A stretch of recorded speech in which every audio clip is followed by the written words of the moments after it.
Pagbasa sa Aklat ng Kawikaan, Kabanata 10, Talata 1 hanggang 32.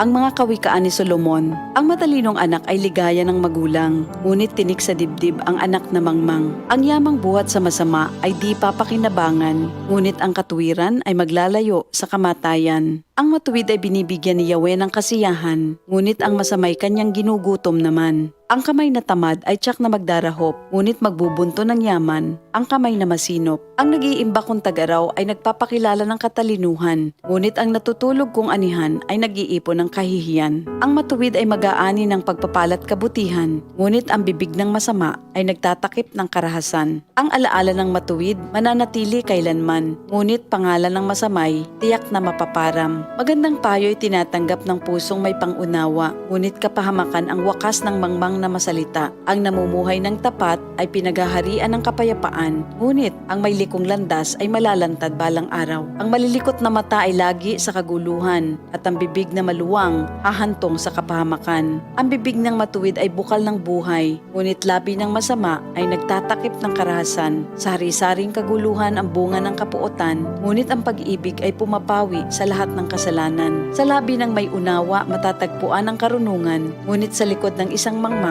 pamalo ang kailangan. Ang taong matalino'y nag-iimpok ng karunungan, ngunit ang salita ng mangmang ay nagdadala ng kapahamakan. Ang kayamanan ng mayamay matibay niyang tanggulan, ngunit ang kahirapan ng yagit ay kanyang kapahamakan. Ang kinikita ng matuwid ay nagbibigay buhay, ngunit ang sama-sama winawalda sa kasamaan. Ang nakikinig sa payo ay nasa daan ng buhay, ngunit ang ayaw sumunod ay tungo sa pagkaligaw. Ang nagtatanim ng puot ay puno ng kasinungalingan. Ang naninira sa kanyang kapwa ay isang taong mangmang. Ang taong masalita ay malapit sa pagkakasala, ngunit nagpipigil ng dila ay dunong ang pakilala. Ang dila ng matuwid ay tulad ng pilak na mahalaga, ngunit ang puso ng mangmang ay basura ang kagaya. Ang labi ng matuwid sa marami ay pakinabang, ngunit ang mangmang ay namamatay ng walang karunungan. Ang pagpapala ni Yahweh ay kayamanan na walang kasamang kabalisahan. Ang paggawa ng kasalanan ay kasiyahan ng masama, ngunit ang mabuting asal, kasiyahan ng may unawa. Ang kinatatakutan ng masama ay magaganap sa kanya, ngunit ang hangarin ng matuwid ay matatamo niya. Tinatangay ng hangin ang taong masama,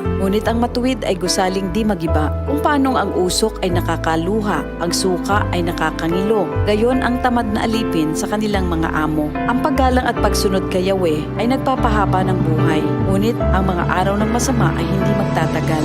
Ang pag-asa ng matuwid ay may magandang kahinatnan, ngunit ang pag-asa ng masama ang dulot ay kabiguan. Si Yahweh ay kanlungan ng mga taong matuwid, ngunit kaaway sila ng taong masama ang hilig. Ang matuwid ay mananatili sa kanyang dako, ngunit ang masama kung saan-saan matutungo. Ang salita ng matuwid ay nagpapakilala ng karunungan, ngunit ang dilang sinungaling ay puputuli naman.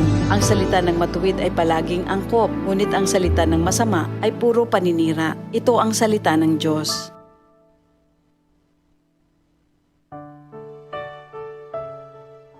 DCXL News, ang himpilan ng RMN.